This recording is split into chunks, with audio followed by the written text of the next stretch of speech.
Знаешь, бывает так. Живешь обычный день, делаешь дела, отвечаешь на сообщения, а потом вдруг замечаешь, что отвечать уже некому.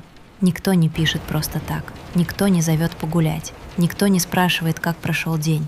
И в какой-то момент ты остаешься с этим ощущением. Вокруг никого.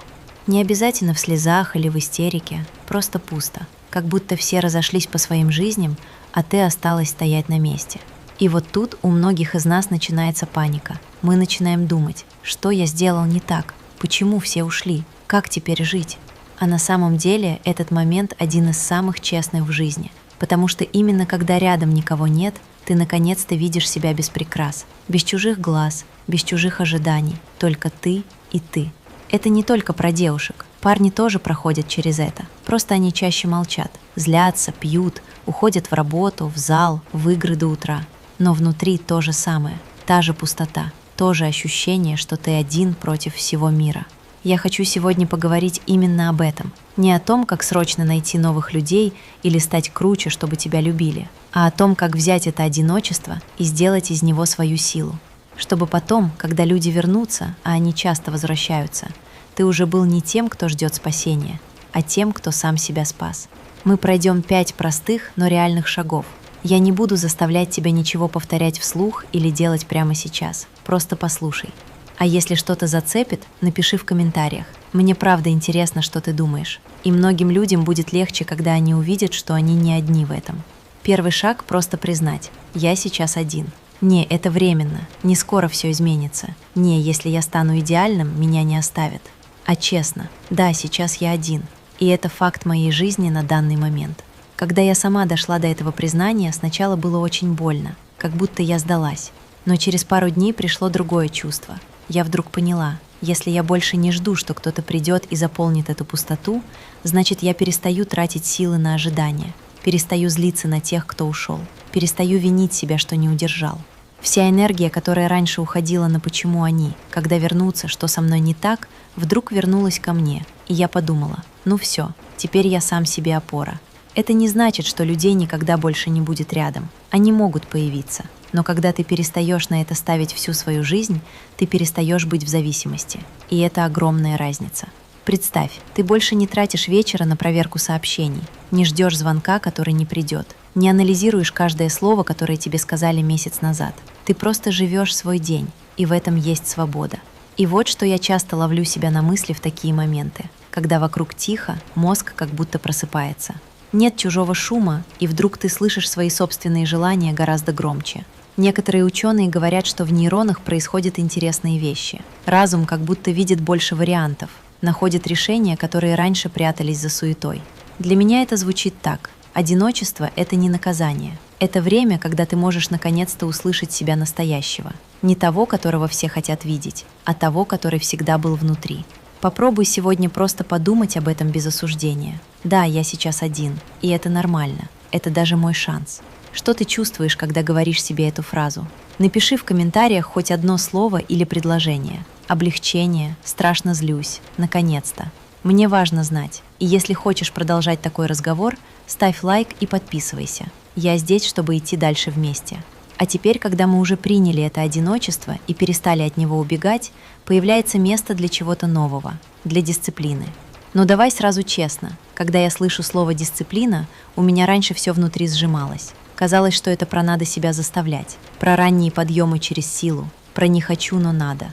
Потому что мозг любит последовательность. Каждый раз, когда ты выполняешь маленькое обещание, нейроны создают новую дорожку. Сначала она тонкая, как паутинка, потом становится крепче. А через месяц-другой ты вдруг замечаешь: я уже не та, кто откладывает все на потом. Я та, кто делает.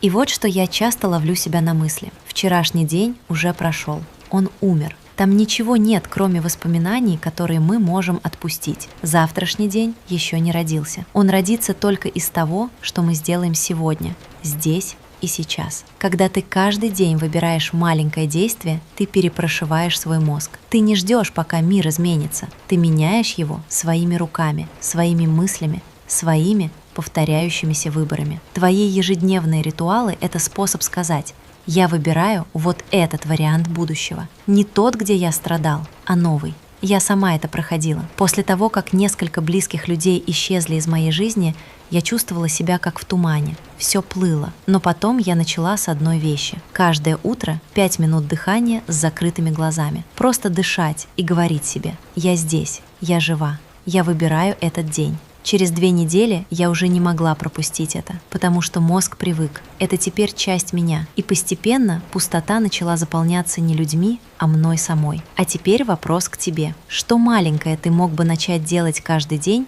чтобы почувствовать: я держу себя в руках? Может, стакан воды утром? Может, 10 минут прогулки? Может, просто записать одну мысль перед сном? Напиши в комментариях. Мне правда интересно, что ты выберешь. И другим людям будет легче увидеть. Все начинают с малого. Никто не просыпается супергероем. Мы все просто делаем следующий шаг. Подписывайся, если хочешь продолжать. Я буду здесь, чтобы делиться своими маленькими победами и спрашивать твои. Боль – это то, что приходит первой, когда ты остаешься один. Она может быть тихой, ноющей, как фоновая музыка, которую невозможно выключить, или внезапной, как удар, от которого перехватывает дыхание. И первое желание — убежать от нее. Залить вином, заесть, заскроллить до утра, чтобы только не чувствовать. Но если не убегать, если просто посидеть с ней, можно заметить кое-что удивительное. Боль — это не враг. Это сигнал. Это энергия, которую ты можешь направить куда угодно. Я помню, как после одного очень тяжелого разрыва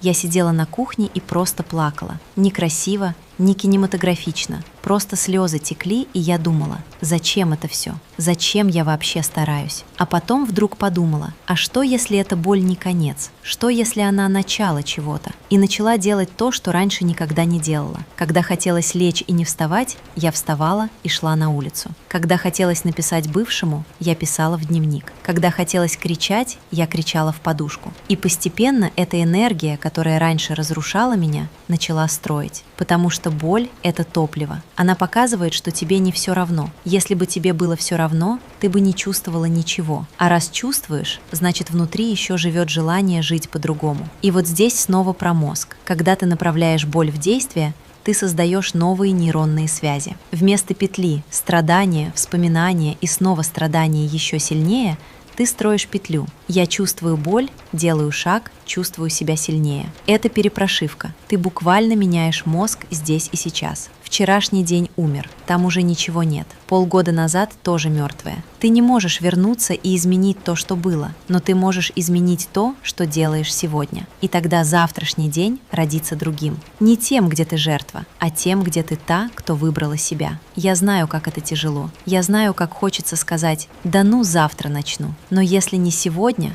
то когда? Боль не ждет, пока ты будешь готова. Она уже здесь. И если ты не направишь ее, она направит тебя в никуда. Что ты чувствуешь, когда думаешь о своей боли? Она все еще разрушает тебя или уже начинает толкать вперед? Напиши в комментариях хоть пару слов. Еще разрушает, начинает. Я закрыла глаза и подумала: как бы я хотела начинать утро? Что бы я чувствовала, просыпаясь? С каким ощущением ложилась бы спать? Чем бы занималась? Кто бы был рядом? Или, может, мне хорошо и одной? И я начала записывать. Сначала слова казались глупыми, почти детскими, но чем больше я писала, тем реальнее становилась эта картинка. И каждый раз, когда мне было тяжело, я возвращалась к этим записям. Просто читала и чувствовала, как внутри что-то теплеет. Как будто я уже там, как будто это не мечта, а воспоминание о будущем. Потому что мозг не различает, где реальность, а где яркое воображение. Когда ты каждый день возвращаешься к этой картинке, нейроны начинают строить дорожки именно туда. Ты как будто выбираешь это будущее здесь и сейчас, и мир начинает подстраиваться.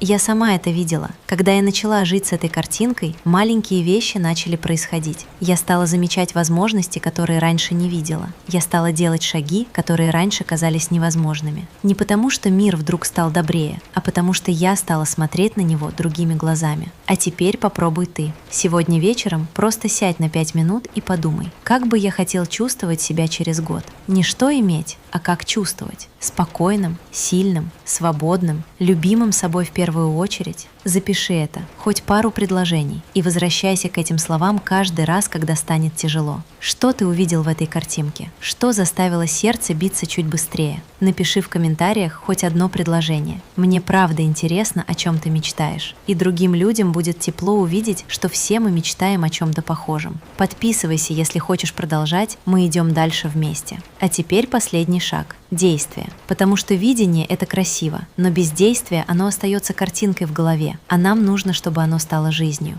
Действовать страшно, особенно когда ты один, и кажется, что провалиться значит провалиться навсегда. Но вот правда, страх никогда не уйдет полностью. Он будет шептать: ты не справишься, тебя опять бросят, все зря. Но он бессилен, если ты делаешь шаг. Я помню, как боялся даже написать первое сообщение в блоге. Думал, кто я такой, кто меня будет читать, а потом просто нажал опубликовать. Руки тряслись, сердце колотилось, но я сделал. И мир не рухнул, а внутри что-то сдвинулось. Делай маленькие шаги. Боитесь начать бизнес? Начни с одного поста. Боитесь выйти на улицу? Выйди на 5 минут. Боитесь сказать себе «нет»? Скажи. Каждый шаг – это доказательство себе. Я могу. И страх отступает не потому, что исчезает, а потому, что ты становишься больше него. Потому что каждый раз, когда ты действуешь здесь и сейчас, ты создаешь новое завтра. Ты не ждешь идеального момента, ты делаешь момент идеальным. Я знаю, как это страшно, знаю, как хочется сказать завтра, но завтра – это плод сегодня.